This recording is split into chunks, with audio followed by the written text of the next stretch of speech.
I think I was embarrassing with them, wasn't I? So lenders right now, they're looking at a 2-1 buy down, a 3-1 buy down as a means of circumventing like higher rates today. We totally get that. But what about a 10-year buy down with a 40-year interest-only loan with a 10-year interest-only option for the first 10 years? I'm telling you right now, this is probably the greatest loan that nobody's taking advantage of right now. If you'd like to learn more about it, all you have to do is talk to my friends at Oaktree. Click this banner right over there. So some mornings you just have to wake up and have a song in your mind. Now this is mine today, and for all the right reasons.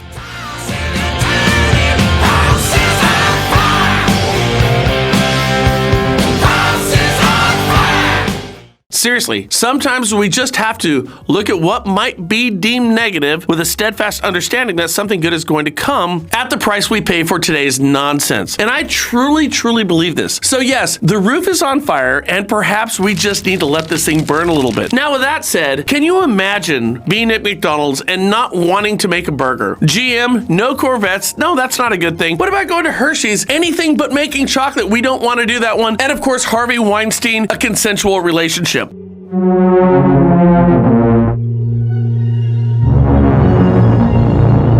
These things don't happen. So why do we bring this up in the mortgage business today? Do independent mortgage bankers not want to write loans? Well, how about this? The average independent mortgage banker lost $624 per loan. Now, how is that possible? Well, frankly, easier than you think. Independent mortgage banks. These companies are responding to tough market conditions by reducing excess capacity, including staff. Now, the number of production employees per firm is down 7% from the previous quarter and down 19% from 1 year earlier. However, overall volume has dropped so swiftly that some of these companies are having difficulties just adjusting staffing and other costs to match their market conditions. It seems that companies that are doing well have a servicing portfolio that isn't going anywhere. Okay, here's how it works. So we write loans in the 7s. Everybody knows that loans are going to go down to the 5s eventually. So all loans written today are just early payoffs for independent mortgage banks, and the $624 that they're losing right now on a per loan basis is going to be exacerbated when lenders have to pay their YSP and their SRP back, which means you could just add zeros to the losses on a per loan basis that we're writing right now. And oh yes, this is happening right before our eyes. Service operating income, which excludes mortgage servicing rights amortization, gains or losses in the valuation of servicing rights, net of hedging, gains or losses, and gains or losses on bulk sale of MSRs, was $95 per loan in the third quarter, down from $97 per loan in the second quarter. The sale of MSRs does not directly impact earnings as a revenue stream, but the conversion of MSRs into cash via sales deals bolsters a lender's cash flow and overall liquidity, including production and servicing. 46% of firms posted a pre-tax net financial profit in the third quarter, down from 57% in the previous 3 months.